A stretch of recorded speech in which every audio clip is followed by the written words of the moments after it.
এবার 5 লক্ষ টাকার উপরে যদি খরচ করতে হয় তখন প্ল্যান এস্টিমেট করতে হবে, ওটা প্রসিডিওর আলাদা, সেটা বলে দেবো। সমস্ত ঈদগাহ, সমস্ত গোরস্থান, সমস্ত মসজিদ মাদ্রাসায় আমাদের কাজ করা সম্ভব, এটা অসম্ভব কিছু নয়।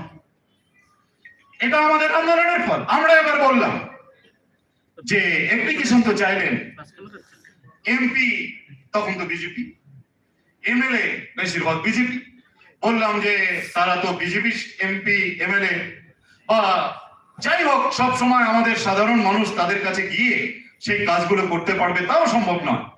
তাহলে আপনারা যদি অনুমতি দেন, অনুমোদন দেন, আমাদের সংগঠনের প্যাড আমরা অ্যাপ্লিকেশন করব সংগঠনের প্যাডে, বলে হ্যাঁ জেলা সেক্রেটারি বা আপনার সেন্ট্রাল কমিটির প্রেসিডেন্ট সেক্রেটারি আবেদন করলে আপনাদের সংগঠনের প্যাড অ্যাকসেপ্ট করা হবে।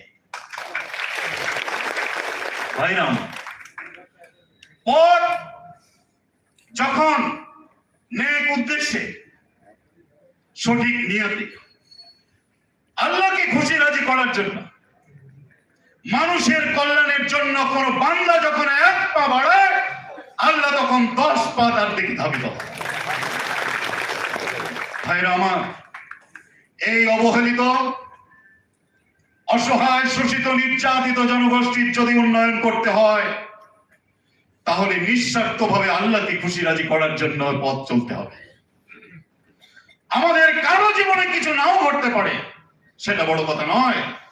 উদ্দেশ্য যদি সঠিক হয়, পথ যদি সঠিক থাকে, কোন মুমিন, কোন ইমানদার যদি পায়খানা পেচ্ছাপ আল্লাহর হুকুম আর রাসূলের তরিকায় করে, তো সেটাও ইবাদত হয়।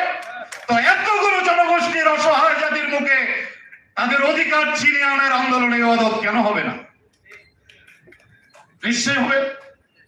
তবে চলার পথ নিয়ত সঠিক লাগবে। ভাইরা আমার, আমি আজকে আপনাদেরকে বলছি, আমাদের বেশিরভাগ আজকে যে কথাগুলো বললাম, যে মসজিদ, মাদ্রাসা, ঈদগাহ, তার বাউন্ডারি, পানীয় জল, গোরস্থানের যাবতীয় ব্যবস্থা এখানে যে হয়, সেটা কি আপনারা সবাই জানতেন? না, সবার জানা ছিল না। সে ব্যাপারে কি সবাই সচেতন ছিলাম? না। অ্যাওয়ারনেস, সচেতনতা, জানা, জ্ঞান, এটা ফোর্স। সব জানি, সব জানি, এমন কোন জ্ঞান নেই আমরা জানি না।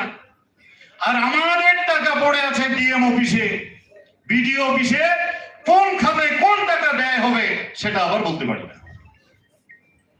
আর অসহায়ের জন্য, দারিদ্রতার জন্য নিজের ভাগ্যকে কপাল চাপিয়ে বলছে আমার কপাল খারাপ। ভাই হলো না? মাইনরিটিদের লোনের টাকা পড়ে আছে আমাদের ডিএম অফিসে, মাইনরিটি দপ্তরে। আমাদের যুবক ছেলেরা যারা ব্যবসা করতে চায়, দোকান করতে চায়, তাদের জন্য প্রয়োজনীয় অর্থ লোন হিসাবে দেওয়ার জন্য প্রস্তুত রয়েছে জমা। কোনদিন আবেদন করেছে তারা? না, আবেদনের কৌশল জানা নেই। কোন আবেদন কি করে করতে হয়, কোন প্রকল্প কিভাবে নিতে হবে, কোন এলাকায় যদি পানীয় জল না থাকে, ড্রিঙ্কিং ওয়াটার, কোথাও যদি কমিউনিটি হলের প্রয়োজন হয়, কোথাও যদি রাস্তাঘাট না থাকে, রাস্তাঘাট, অনগ্রসর কল্যাণ দপ্তরের সঙ্গে কথা হয়েছে, মাইনরিটি দপ্তরের সঙ্গে কথা হয়েছে, প্রধান পঞ্চায়েত, পঞ্চায়েত সমিতি, জেলা পরিষদ, এমএলএ, এমপি, তারা তো তাদের মতো উন্নয়ন করবে, ঠিক আছে।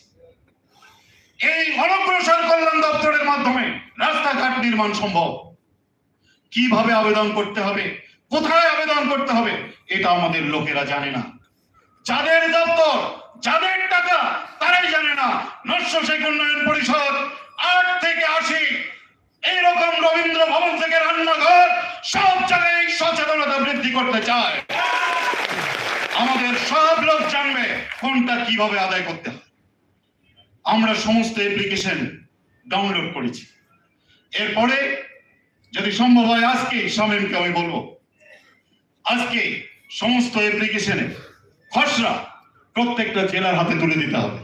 আর আজকে যদি সমস্ত সম্ভব না হয়, তাহলে পরবর্তী সেন্ট্রাল কমিটির মিটিং এ সমস্ত জেলার হাতে এর খসড়া তুলে দেবে।